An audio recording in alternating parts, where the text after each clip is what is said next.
সবাইকে আবারও ফুড ল্যাবে স্বাগতম। আজকের রেসিপি হচ্ছে কোরিয়ান রামেন।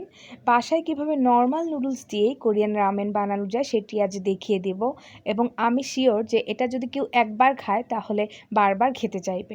তো চলুন দেখা যাক কোরিয়ান রামেন বানাতে কি কি উপকরণ লাগবে সেটা দেখে নিই। তো কোরিয়ান রামেন বানাতে যা লাগবে, আমার 4 প্যাকেট নুডলস নিয়েছি ম্যাগির। তো 4 প্যাকেট নুডলসের জন্য মাঝারি সাইজের 2টা গাজর কুচি, অল্প ধনেপাতা কুচি, 6-7 কোয়া থেতো করা রসুন কুচি, মাঝারি সাইজের 2টা পেঁয়াজ কুচি, 2টা কাঁচামরিচ কুচি, এবং এটা অপশনাল সিপির চিকেন বল বা বাসায় বানানো যে কোনো চিকেন বলও দিতে পারেন। আর লাগবে হচ্ছে হাফ বয়েলড এগ।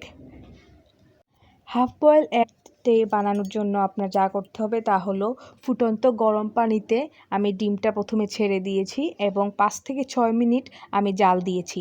ঠিক 5 থেকে 6 মিনিটের মধ্যেই ডিমটা নামিয়ে সাথে সাথেই ঠান্ডা পানিতে ডুবিয়ে রাখতে হবে, এবং তারপর ঠান্ডা হয়ে গেলে ডিমটা আস্তে করে খোসা ছাড়াতে হবে।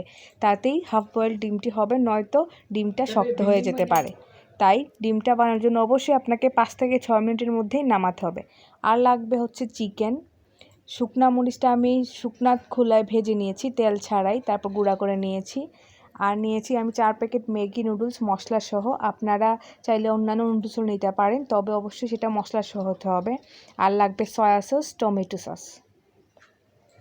তো প্রথমেই আমি হাফ কাপ সয়া সসের সাথে 1 টেবিল চামচ পরিমাণ ভিনেগার এবং 4 থেকে 5 টেবিল চামচ পরিমাণ টমেটো সস এবং থেতো করা রসুন এবং পেঁয়াজ কুচি মিক্স করব। অল্প একটু থেতো করা রসুন এবং পেঁয়াজ কুচি রেখে দেব, বাকি সবটুকুই মিক্স করে মিশ্রণটা রেডি করব। এবং ওই মিশ্রণটাতেই আমি হাফ বয়েল একটি ভিজিয়ে রাখবো 15 থেকে 20 মিনিট। আর বাকি যে মিশ্রণটা থাকবে সেই মিশ্রণটাই আমি রামেন নুডলসে ইউজ করব। সেইটা স্যুপের মধ্যে টেস্ট এবং কালারটা নিয়ে আসবে রামেন, অরিজিনাল রামেন নুডলসের মতো। তো ডিমটা 15 থেকে 20 মিনিট ভিজানো থাকবে। তারপরে বাকি সব এর মধ্যে আমি বাকি সব কিছু রেডি করে নিব। এখন আমি অল্প যে থেতো করা রসুন এবং পেঁয়াজ কুচি রেখে দিয়েছিলাম সেইটা আমি পানিতে দিয়ে দিব, এবং পানিটা আমি প্রায় 6 থেকে 7 কাপের মতো নিয়েছি। আপনার চাইলে একটু কম বেশি নিতে পারেন, যে যতটা স্যুপটা ঘন বা পাতলা খেতে চান তার উপর ডিপেন্ড করে। তো আমি 6 থেকে 7 কাপের মতো নিয়েছি। তাতে আমি চিকেনটা সেদ্ধ করে নিব, এবং চিকেনটা সেদ্ধ হয়ে যাওয়ার পরে এই পানিতেই আমি নুডলসটা সেদ্ধ করে নিব। তো চিকেনটা সিদ্ধ হওয়ার আগ পর্যন্ত অপেক্ষা করি। আমার চিকেন প্রায় সিদ্ধ হয়ে গিয়েছে, এখন আমি এটা নামিয়ে ফেলবো। এখন আমি যে মিশ্রণটাতে ডিম ভিজিয়ে রেখেছিলাম তার থেকে 1 চামচ পরিমাণ নিয়ে চিকেনটাতে মাখিয়ে চিকেনটা ভেজে নিব। আপনারা চাইলে এটা অ্যাভয়েডও করতে পারেন এই স্টেপটা, আপনারা চাইলে সেদ্ধ চিকেনটাই সরাসরি ইউজ করতে পারেন। তো সসটা মাখানোর পরে এখন আমি অল্প তেলে চিকেনটা ব্রাউন কালার করে ভেজে নিব।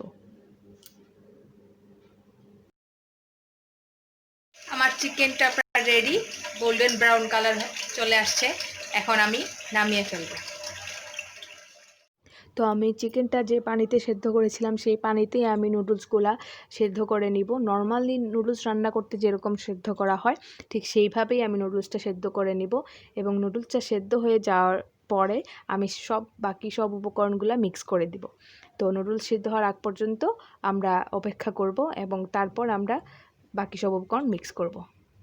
আমার নুডলসটা প্রায় সিদ্ধ হয়ে গিয়েছে। এখন এই নুডলসের মধ্যেই আমি ওই মিশ্রণটুকু ঢেলে দিব, এবং নুডলসের যে প্যাকেটের যে মশলাগুলা সেইটাও ঢেলে দিব।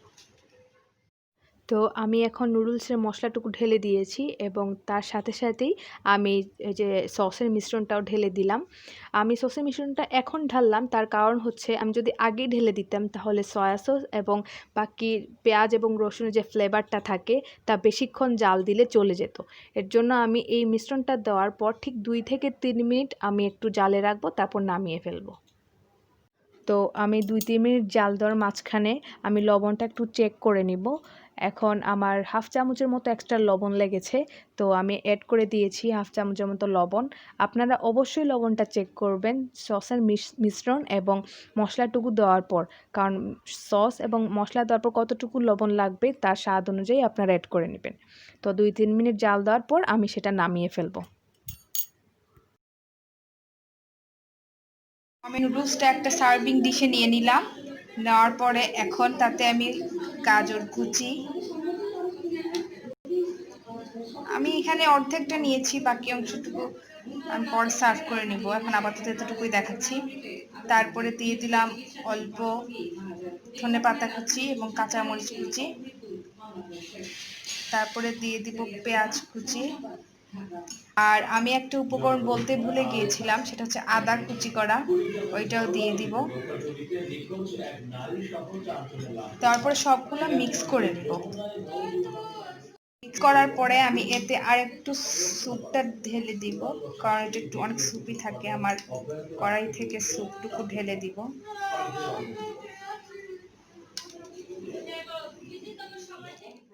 তো বাকি সব উপকরণ আমি এখন অ্যাড করে দিব। হাফ বয়েলড এগ সাজিয়ে দিব। তারপরে চিকেন পিসগুলো কেটে নিয়েছি আমি, কেটে এখন এক সাইডে দিয়ে দিব। তারপর সিপির চিকেন বল যেটা, সেটা দিয়ে দিব এবং একটু গাজর এবং ধনেপাতা কুচি উপরে ছিটিয়ে দিব ডেকোরেশনের জন্য। তারপর শুকনা ভাজা মরিচের গুঁড়া যেটা, সেটা আমি ছড়িয়ে দিব। এটা একটু বেশি পরিমাণ দিলে অনেক টেস্ট লাগে, যত ঝাল তত বেশি মজা। এর জন্য আমি প্রথমে একটু ছিটিয়ে দিলাম, পরে আরও এড করে নিব। তো আমার রামেন রেডি। এই হলো আমার রামেনের ফাইনাল লুক। আশা করি সবার অনেক ভালো লাগবে, এবং ভালো লাগলে অবশ্যই লাইক এবং কমেন্ট এবং সাবস্ক্রাইব করবেন। ধন্যবাদ সবাইকে।